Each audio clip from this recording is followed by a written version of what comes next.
Hi everyone, welcome back to my channel. It's EveCalma here.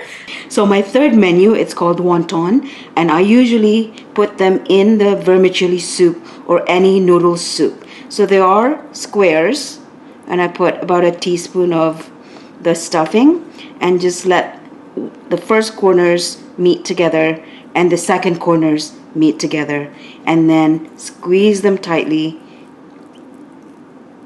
all together so that when you put them in the soup, they do not open up. That's how easy it is.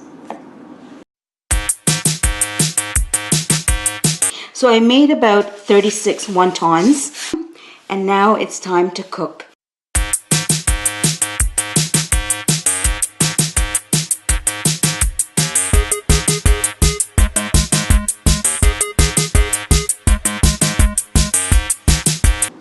My friends, if you like this video, give it a thumbs up, like, share, drop a comment, and if you have not done already, please subscribe and turn the bell next to it. I hope to see you next Friday. Happy cooking, and I hope you all have a great week ahead. Bye for now.